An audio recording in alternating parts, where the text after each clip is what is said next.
Bismillahirrahmanirrahim. Assalamualaikum warahmatullahi ta'ala barakatuh.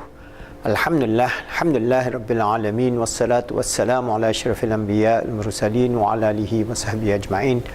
Alhamdulillah, in the previous video, I have given to you some idea of the progression of CBT models of psychotherapy for depression and how they developed the model initially by Beck, and then how they use all the tools to integrate CBT with techniques, neurological processes through imaging techniques, functional MRI and the others, and how they are able to discover more and more of the interconnection between the brain, the various aspects of our brain in terms of the activation of the limbic system or the activation of the frontal lobe, and how they are being increased or decreased, and how this imbalance create mental problems as well as psychosis.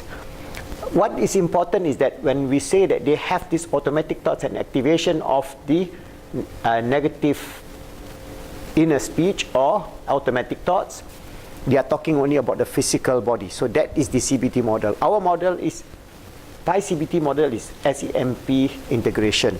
And then when we talk about SEMP integration, I have given you some idea that this is a holistic approach. That means if we look at the historical context of Islamic hospitals, for example, in the 8th century, we already have hospitals in Baghdad as well as in the other places, right up to the 14th century in Andalusia and so on, where they have specific hospitals based on waqf and zakat for patients. All right? They're so much more advanced. For example, in the 8th century, the Western world is in the Dark Ages. They know they are still in the Dark Ages. But in the Muslim world, we are so enlightened and we are scientifically very advanced, because if we study CBT, even the whole model of CBT is actually being developed by Muslim scholars. In the 9th century, for example, Abu Zaid al-Baqi developed the whole framework of the nature of the self. All right. So he has explained that we have two problems: the masahih of the anfu, the masahih of this badan, al-badan, that means the jasad, and the masahih of the anfus, the soul. So he has explained this in detail, and he explained the nature of all the parameters and the signs, or the what do you call it, the definition of whether you have OCD or whether you have schizophrenia or whatever other problems that you have. He has developed this whole format which is very, very close to this DSM. So the model that we know in the 8th century of Islam is so advanced. So the whole idea of, for example, if we say that CBT is a modern invention by Beck, it is not true, because this has been discussed in terms of talk therapy in Muslim world and in the Muslim hospitals in 8th, 9th, 10th, 11th, 12th century. And these are being developed in a very high level. So what happened then to all those research by our great scholars like Al-Balkhi, Ibn Sina, for example? Ibn Sina was the discoverer of this conditioning. We talk about Pavlov conditioning, for example, classical conditioning, operant conditioning. Ibn Sina have described that very much early on. The whole idea of input into our automatic thoughts has been developed by Ibn al-Qayyim. So you can see that whatever we are talking about now, when we say this is a psychology, modern psychology, when we talk about the whole framework, whether it is CBT, now MBCT, or mindsight therapy and so on, we have our very strong foundational roots in the Islamic civilization. What happened is that we lost our momentum. This is what Professor Muhammad Mahdi Jenkins, the writer of this book, he wrote one book called Islamic Solution to the World's Problem. This is a little book that he wrote about Islamic solution to the world's problem. And in this book, he explained how the degeneration of Islamic civilization and why it happened, the whole detail of this book. So we know that Islamic civilization, from the time of revelation of Holy Prophet Muhammad SAW, we grew very fast, and then in the 8th century we're at the peak. After that we start dropping, and now we are here. Okay, so this is the drawing that our professor Mahdi Jenkins says. Okay, we are now here. All right, so how are we going to be the transforming generation? What are the solutions that we have? Okay, so I just read a few paragraphs here. Transforming the generation of Muslims. With this unhappy history, what can we predict the future hold for Islam? If nothing is done, which would please shaitan tremendously, the Muslim Ummah can only expect to continue on its path of further decline. That means we go into further decline, which we do not want. Alright? But I can introduce a concept which I call the forgotten concept in Islam, that we are the Caliph of Allah. And this concept can be internalized and assimilated into the mind of all the 1.7 billion Muslims in the world. The future of Muslim Ummah will be very different. The Muslim Ummah will stop the slide and start to uplift itself and begin the transformation. Essentially, the concept of the Caliph of Allah provides a powerful motivating force to trigger the transformation of the Ummah. So this is the drawing that he says. Alright, so we must apply this idea of being the Caliph of Allah, which I repeat many times, to change the slide. So to do this, we must understand we are the servant and slave of Allah subhanahu wa ta'ala. We are to change ourselves, to make ourselves good, and we are to change our society to make others good, and we are to change the world to make the world good. So then we can change this situation. Alright, so for 400 years from here onwards, alright, from the 16th century up to today, we are sliding downward. Okay, this is the slide of the Muslim Ummah. At the Khalifa Institute, which he set up before he passed on, which is a center for the Khalifa project, our main task is to get Muslims to start remembering that our primary role on this earth is to be the Caliph of Allah. Most Muslims know they are the Caliph of Allah, however we have forgotten the significance about this most important concept. So then he explained further the whole idea. But I'm trying to bring this idea back to the idea that when we talk about SEMP integration now, it is not something new. It is the work of Al-Razi, Ibn Sina, Abu Zaid al-Balkhi, and many other scholars of the time from the 7th right up to the 13th century. We have so much glorious research in terms of mental health. We have mental health hospitals, we have psychotherapies, we have therapy in terms of talk therapy, counseling, coaching, and so on. And we have this SEMP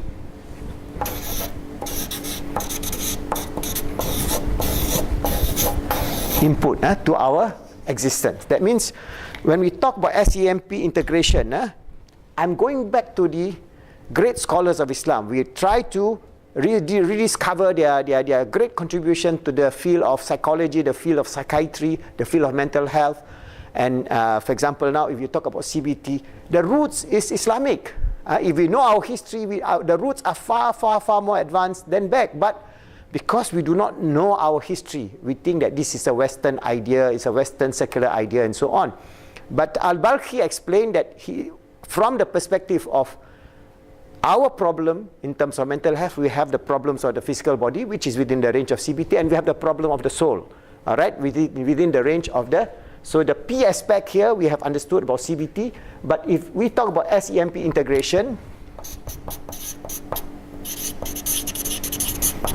which I'm going to try to promote, the intervention will start with P first, the physical, the mental, the emotional, and the spiritual. So each and every level will have an intervention. So when we turn it around, it will be P, all right, M, E, S. Okay. So what are the parameters of our approach towards psychotherapy, towards psychiatry, towards mental health, towards how we are going to change that person who have a problem, whether it is delusional, OCD, whether it is bipolar, whatever that they have, we can approach it as an integrated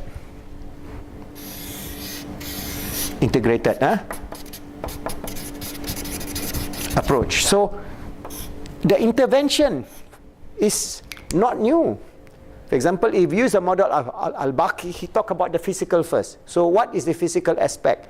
In terms of, in those days, they use they check the pulse, the humor, whether you have more heat or less heat, or coldness, dampness, and so on, using the various approach of the sciences of looking at the nature of the physical self.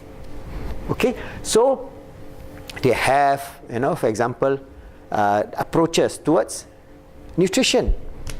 So they have the approaches in terms of the physical, our physical existence. We have nutrition. Okay, we have nutrition. We have what?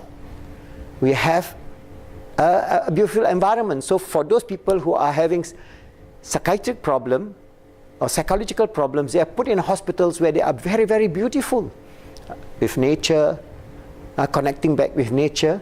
So if we are having good nutrition but we are not connected to nature, that means seeing the plants, the trees, the birds singing, which we must have a practice, because once we are connected from the world of nature that Allah has given, we are mentally imbalanced, because the whole idea is we need to see this beauty, the grandeur of Allah's creation, so that we get the glory of the view, the sense of purpose and meaning as the servant of Allah, as a Caliph of Allah, and enjoying all the good things that Allah has given us. For example, imagine you're sitting down by a waterfall where the water flowing, where the birds are singing.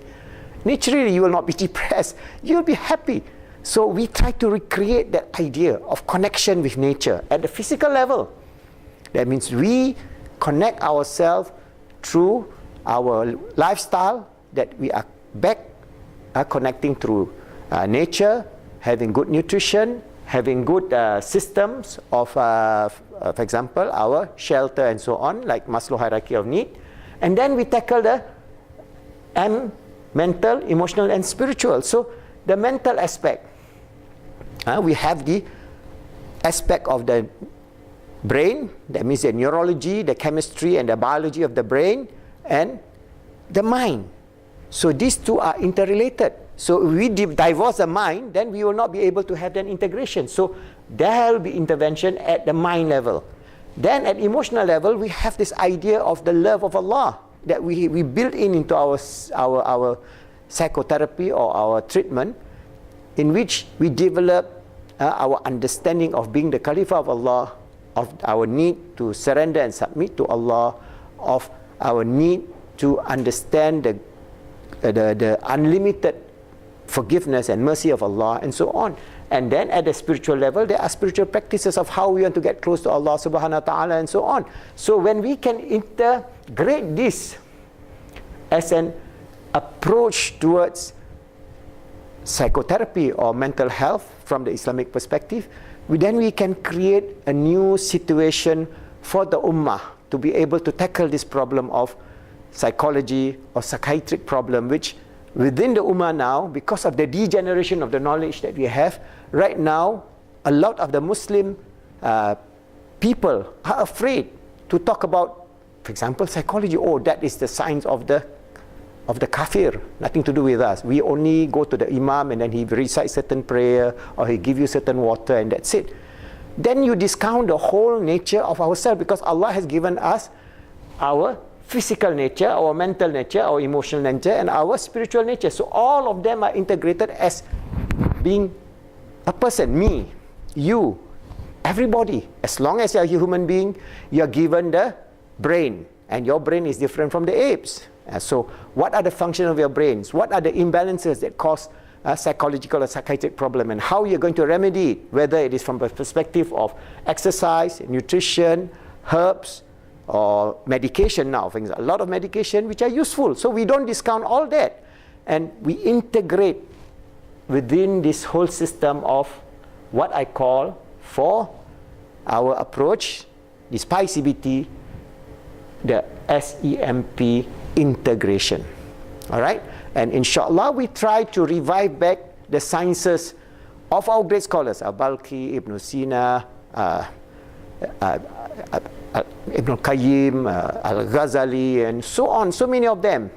Then we can understand the glory and the truth of Islam and bring this back so that we can be the transforming generation as the hope of Professor Muhammad Mahdi Jenkins in his book, Islamic Solution to the World's Problem, that we will be able to integrate our life within the framework of a natural, good, wonderful life, trying to make ourselves good, helping others to be good, and making the world good, and trying to make this world good.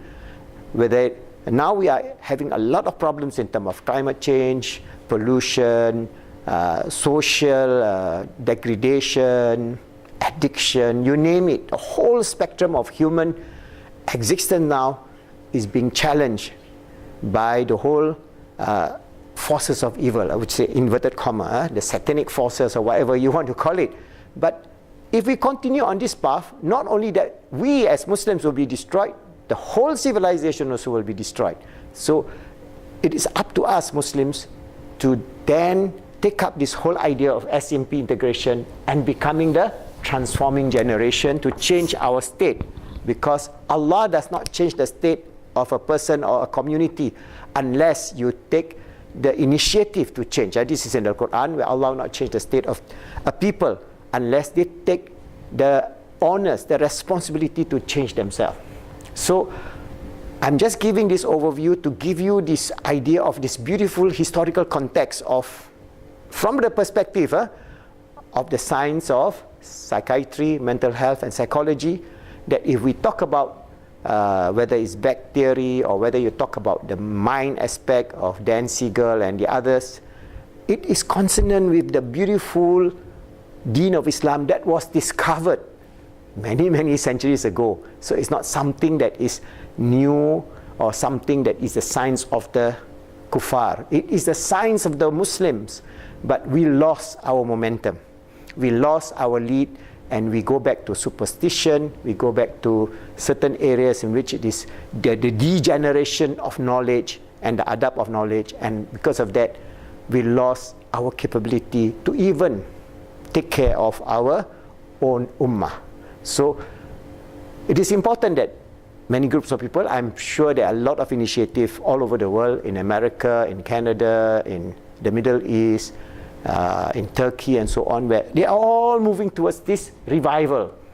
And this revival is not that we're going to, this revival will be based on knowledge, will be based on Islam in an intrinsic way, not an Islam based on killing, murder, political disintegration, violence, suicide bombing, and all those evil things, which is not Islam.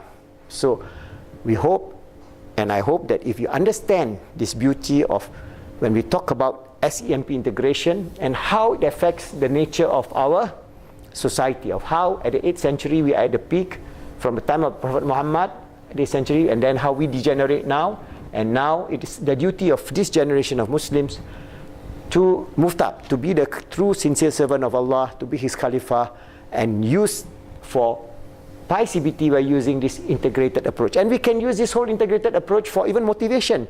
We talk about motivation now. Is it just making money, the physical? You see all these great, so-called great secular motivators that talk about making money. And when you make your money, what you do? You die. All right, or you commit suicide. That is not the way. So again, if we talk about motivation, it will be the spiritual, emotional, mental, and physical motivation. You talk about existence in of life in the 21st century or in the 22nd century, where many things will be run by robots, artificial intelligence, and so on. Still, we have to go back to the intrinsic nature of ourselves, the spiritual, emotional, mental, and physical existence in a peaceful, coexistent way, using science, technology, whatever that we want to use, but harnessing it for the positive, good, common good of all humanity, and for Muslims, the positive common good for the ummah, for us to reach the highest level of goodness, so that we can show the world that Islam is not a religion of terrorists, but Islam is a religion of love, of mercy, of compassion, of empathy, and we live in this world as a community that can be an exemplary community to the other community, because other communities are disintegrating very, very fast. All right? We can bring this idea, and from then we can have a very balanced way of life, and a balanced way of life in terms of the SEMP integration will give us peace, happiness, and success, and we will not be haunted by the difficulties of the psychological or psychological problems that face humanity today, inshallah. So step by step, through our Pi-CBT, I'm giving you the philosophical framework as well as some theoretical idea for you to think and then know that we are to use this integrated approach in whatever that we endeavor in our own life. And from then on, we can ask this question: am I living a good physical life? Am I exercising, for example, or I'm eating a lot of junk food and fast food? The mental aspect in terms of am I following and seeking knowledge? The emotional aspect, am I living in the way of loving kindness? Where Allah tells us He's Ghafurul Wadud, most forgiving, most loving, absolute love. In the spiritual aspect, am I fulfilling my role as my ubudiyah to Allah subhanahu wa ta'ala, living with the state of Islam, Iman and Ihsan, and trying to perfect ourselves within this imperfect world on this journey towards achieving the best, fulfilling the best, receiving the best from Allah subhanahu wa ta'ala. And inshallah, when we are able to do that, we will be able to help ourselves, our family and the ummah. And inshallah, not too far from now, we can revive this ummah to become a transforming ummah, as mentioned by our late brother, Professor Mahdi Jenkins, in his little book. Inshallah. Thank you.